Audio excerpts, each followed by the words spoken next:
Hey guys, welcome back to the channel. So here's another deck profile for you guys today. This time it's on my Rokket Dragon Link. It also incorporates the Dinosaur package, so I guess it's technically Rokket Dinosaur Dragon Link. But overall, I really like what this deck can do. Unfortunately, I don't have any copies of Starliege Seyfert, but that doesn't mean this deck's unplayable without it. So, of course, you still need the one Striker Dragon at least, that we can add cards like Boot Sector Launch to further extend your Rokket plays. But the idea behind it is just to build out a massive board to where you'd have multiple negates and yeah, just really just build up your monster lineup. So this is actually a really cool deck. It's really fun. It's very combo heavy, so not really running that many hand traps in this deck at all. So I figured I'd just show you guys what I got this time around. Alright, so starting off with the Rokket package, I'm actually running 2 copies of Rokket Tracer. This is your main tuner. Quick effect, you can target one face-up card you control, destroy it, and if you do, special summon a Rokket from your deck, except itself, but you can't special summon any more monsters from the extra deck for the rest of the turn except dark monsters. But a majority of our extra deck is dark. But what's also the thing is about this deck is you also want to try to bring out cards like Appaloosa really quickly. That way you can avoid cards like Nibiru. But but of course Appaloosa isn't my only out to that card, so we'll get to that a little later. Moving on, one Apsarado Dragon. It's not necessarily a Rokket, but it is part of the archetype. If you control a Rokket, you can special summon this card for free, and then if it hits the graveyard at any given point, you can add one Rokket monster from your deck to your hand. So it's a good way to search out your monsters. I was gonna run it at 2, but I felt like 1 is enough, and plus it could be a brick if you have both copies of them in your hand. For the one of Rokket monsters, I still got the Silver Rokket, just to get rid of a card from my opponent's extra deck. One Magna Rokket, which just sends monsters to the grave, and Auto Rokket Dragon, which of course sends spells of trash, which by the way, the sending effects are non-destructive, so that's actually really good. And lastly, one Rokket Synchron. Just the fact that you can special summon one Dark Dragon from your grave in defense mode. Of course, the effects will be negated, but it's a good way just to go into a free Synchro play. So, Rokket Synchron definitely needed. So, yeah. Alright, so for my main starter package, which is actually the Dino package, I'm running 3 copies of Soul Eating Oviraptor. You generally use this Foolish Burial effect the most. You send cards like Carbon Neton just so you can get an instant access to your Flamvell Guard, and if that doesn't work, you can always send Miscellaneousaurus, get out Direct Galo, because the whole point of Oviraptor is to help you turbo out Ib. The World Child is just a seer, so that's the idea behind it. I'm running two Miscellaneousaurus, because just to keep Fossil Dig live, and again, the fact that he can give you instant access to your Direct Galo, that's really good, and it protects your dinosaurs, so Miscellaneousaurus is definitely needed. You could run this at 3 if you wanted to. You could probably just cut down Rokket Tracer to just 1 copy. Since you're not entirely focusing on just the Rokket, you're also going to incorporate dinosaurs as much as you can. So, it's up to you. I'm running the 1 Tyranno just as a backup play. It's searchable with Oviraptor. So, and you're always going to have at least 2 dinosaurs left in your grave. So, Tyranno just as like I said, a backup play if the Guard Dragon play gets disrupted in any given way.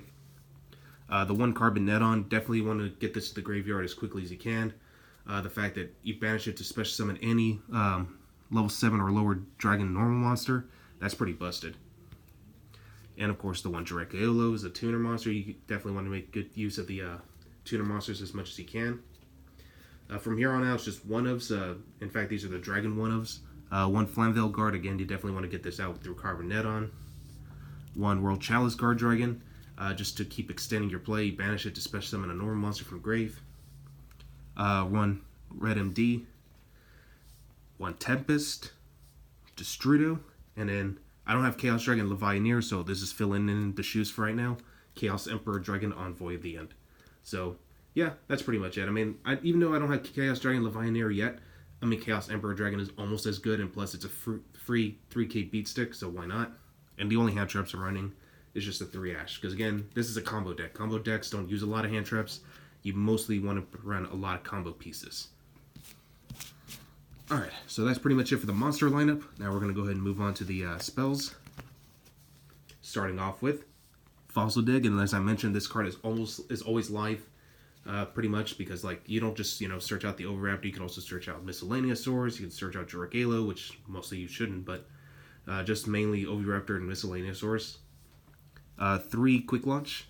Really excellent card just to bring out your Rokket monsters for free, and it's not once per turn, so that's really good. Of course, you have to pop them at the end phase, but majority of the time you're going to get rid of those Rokket monsters anyway.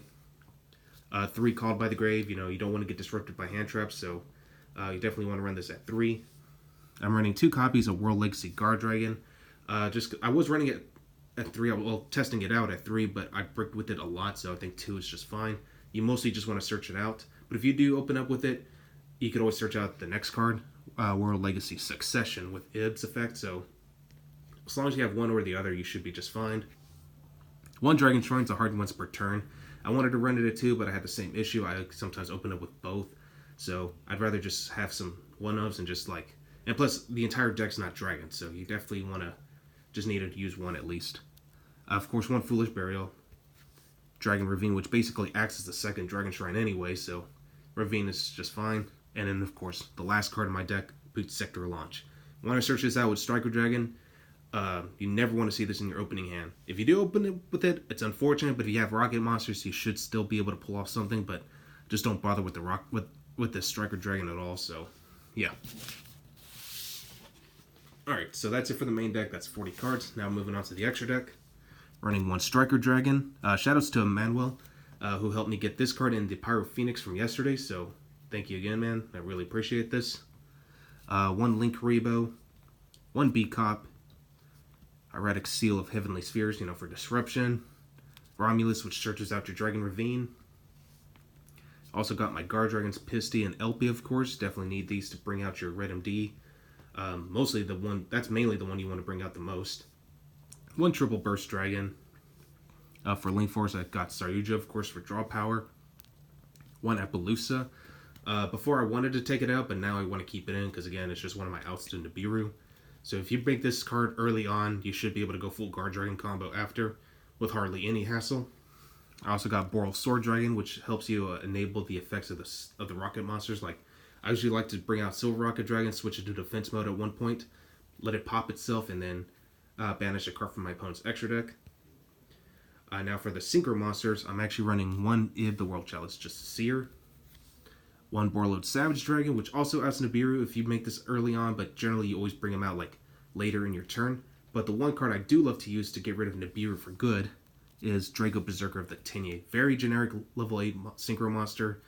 If Nibiru's effect activates from the hand, which Draco Berserker automatically, well, his doesn't automatically, but if your opponent activates a monster effect from anywhere, you can banish that monster that activated it.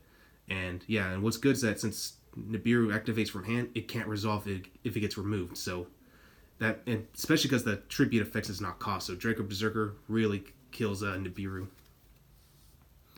Next up, 1 Trishula, Dragon of the Ice Imprisonment. I took this out in place of Borlode Fierce Dragon since I'm not running Dragon's Mirror anymore. This card does not require any form of polymerization to summon it, and plus it's very easy to summon it with 3 dragons. So, really excellent card. And the fact that you get to banish cards from your opponent's side of the field is really good. So, Trishula, Dragon of the Ice Imprisonment, definitely something you want to consider. Alright, so that's it for the extra deck. Now we're moving on to the side deck.